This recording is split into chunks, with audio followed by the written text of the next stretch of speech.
نحمده ونصلي على رسوله الكريم اما بعد فاعوذ باللہ من الشیطان الرجیم بسم اللہ الرحمن الرحیم السلام علیکم ورحمۃ اللہ وبرکاتہ۔ بڑے بلیسڈ ڈیز ہیں یہ جو سٹارٹ ہو گئے ہیں، عشرہ ذوالحج، یعنی کہ ذوالحج کے پہلے 10 دن بہترین 10 دنوں میں شمار ہوتے ہیں۔ ان کے بارے میں بہت ساری احادیث ہیں کہ یہ بہترین دن ہے دنوں میں سے،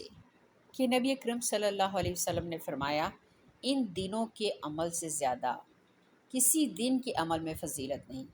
لوگوں نے پوچھا اور جہاد میں بھی نہیں؟ تو آپ صلی اللہ علیہ وسلم نے فرمایا کہ ہاں، جہاد میں بھی نہیں، سوائے اس شخص کے جو اپنی مال خطرے میں ڈال کر نکلا اور واپس آیا تو ساتھ کچھ بھی نہ لایا، یعنی سب کچھ اللہ کی راہ میں قربان کر دیا، تو وہ زیادہ فضیلت اس کو ہوگی۔ ادروائز یعنی کہ یہ دن اتنے زیادہ فضیلت والے ہیں کہ سال کے باقی ایام اس کا مقابلہ نہیں کر سکتے، سوائے رمضان کی آخری 10 راتیں، ان کی فضیلت الگ سے ہے، وہ طاق راتیں اور اس میں لیلۃ القدر، اس کا ایک الگ بیان ہے۔ لیکن باقی سارے دنوں میں سے، پورے سال میں سے، اللہ سبحانہ تعالیٰ نے ان دنوں کو بہترین قرار دیا ہے، اور اس میں یہ بھی وجہ ہے کہ اللہ تعالیٰ کی ساری عبادات اکٹھی ہو جاتی ہیں، یعنی روزہ بھی رکھا جاتا ہے، خیرات بھی کی جاتی ہے، صدقات کی جاتی ہیں، اللہ کا ذکر کیا جاتا ہے، اور اس میں حج بھی ہے اور قربانی بھی ہے، یعنی اس میں تمام اللہ تعالیٰ کی عبادتیں اکٹھی ہو جاتی ہیں۔ تو جو ہی یہ دن شروع ہوں تو حاجی تو حج میں مشغول ہو جاتے ہیں، لیکن جو حاجی نہیں ہے، غیر حاجی، ان سب کو چاہیے کہ اپنی کمر کس لیں اور عبادات کی طرف متوجہ ہو جائیں، روزے رکھیں، کیونکہ پیارے نبی صلی اللہ علیہ وسلم ان دنوں میں پہلے ذوالحج کے 9 روزے رکھا کرتے تھے،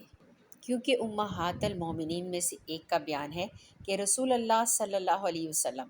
ذوالحجہ کے پہلے 9 دن، عاشورہ محرم کا، اور ہر مہینے میں 3 دن، اور ہر مہینے سوموار اور جمعرات کا روزہ رکھا کرتے تھے۔ تو سب سے پہلی بات تو یہ ہے کہ روزوں کا اہتمام کیا جائے، جتنا بھی میکسیمم کر سکتے ہیں ضرور کریں۔ 9 روزے رکھ سکتے ہیں 9 رکھیں، نہیں تو کم از کم 9 ذوالحج کا روزہ ضرور رکھیں، کیونکہ 9 ذوالحج کے روزے کے بارے میں فرمان ہے پیارے نبی صلی اللہ علیہ وسلم کا کہ جو شخص یوم عرفہ کا روزہ رکھے گا اس کے گزشتہ 1 سال کے گناہ اور آنے والے 1 سال کے گناہ معاف کر دیے جائیں گے۔ تو کوشش کرنی چاہیے کہ اگر 9 روزے نہیں رکھے جا سکتے تو کم از کم 9 ذوالحج کا روزہ رکھا جائے۔ اسی طرح صدقات اور خیرات زیادہ سے زیادہ کریں، وہ لوگ بھی جو مانگیں اور وہ لوگ بھی جنہیں آپ جانتے ہوں اور وہ مانگنے سے، سوال کرنے سے کتراتے ہوں، ان کو بھی دیں تاکہ زیادہ سے زیادہ نیکیاں کر سکیں، کیونکہ ان دنوں میں کی گئی نیکیاں سب سے زیادہ اللہ سبحانہ تعالیٰ کو محبوب ہیں، کیونکہ نبی صلی اللہ علیہ وسلم نے فرمایا ہے کہ ان دنوں کے عمل سے زیادہ کسی دن کے عمل میں فضیلت نہیں ہے۔ اور یوم عرفہ والے دن اللہ سبحانہ تعالیٰ آگ سے لوگوں کو سب سے زیادہ آزاد فرماتے ہیں، اس لیے زیادہ سے زیادہ صدقہ اور خیرات کریں، روزے رکھیں اور تکبیرات پڑھیں، کیونکہ صحابہ اکرام کا طریقہ یہ تھا کہ وہ تکبیرات بہت زیادہ پڑھتے تھے۔ تو زیادہ سے زیادہ کوشش کریں، اللہ کی حمد بیان کریں، اللہ کی تعریف کریں، اللہ اکبر و کبیرہ والحمد للہ کثیرہ وسبحان اللہ بکرۃ و اصیلا، زیادہ سے زیادہ تکبیریں پڑھیں، اور کوشش کریں اپنے بچوں کو بھی پڑھائیں،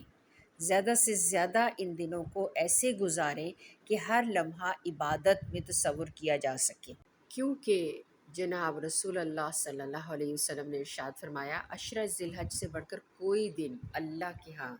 زیادہ معظم نہیں، اور نہ ہی اس کے علاوہ کسی اور دن میں اعمال اتنے زیادہ پسند کیے گئے ہیں۔ اس لیے ان دنوں میں تہلیل اور تکبیر اور تحمید کی کثرت کیا کرو۔ تو کوشش کرنی چاہیے کہ لا الہ الا اللہ، اللہ اکبر اور الحمدللہ زیادہ سے زیادہ ہماری زبانیں ادا کریں، تو اللہ سبحانہ تعالیٰ آپ کو بھی اور مجھے بھی ایسے اعمال کرنے کی توفیق عطا فرمائے جو اللہ کے ہاں مقبول و معروف ہوں، جو اللہ سبحانہ و تعالیٰ قبول فرمائے۔ آمین ثم آمین۔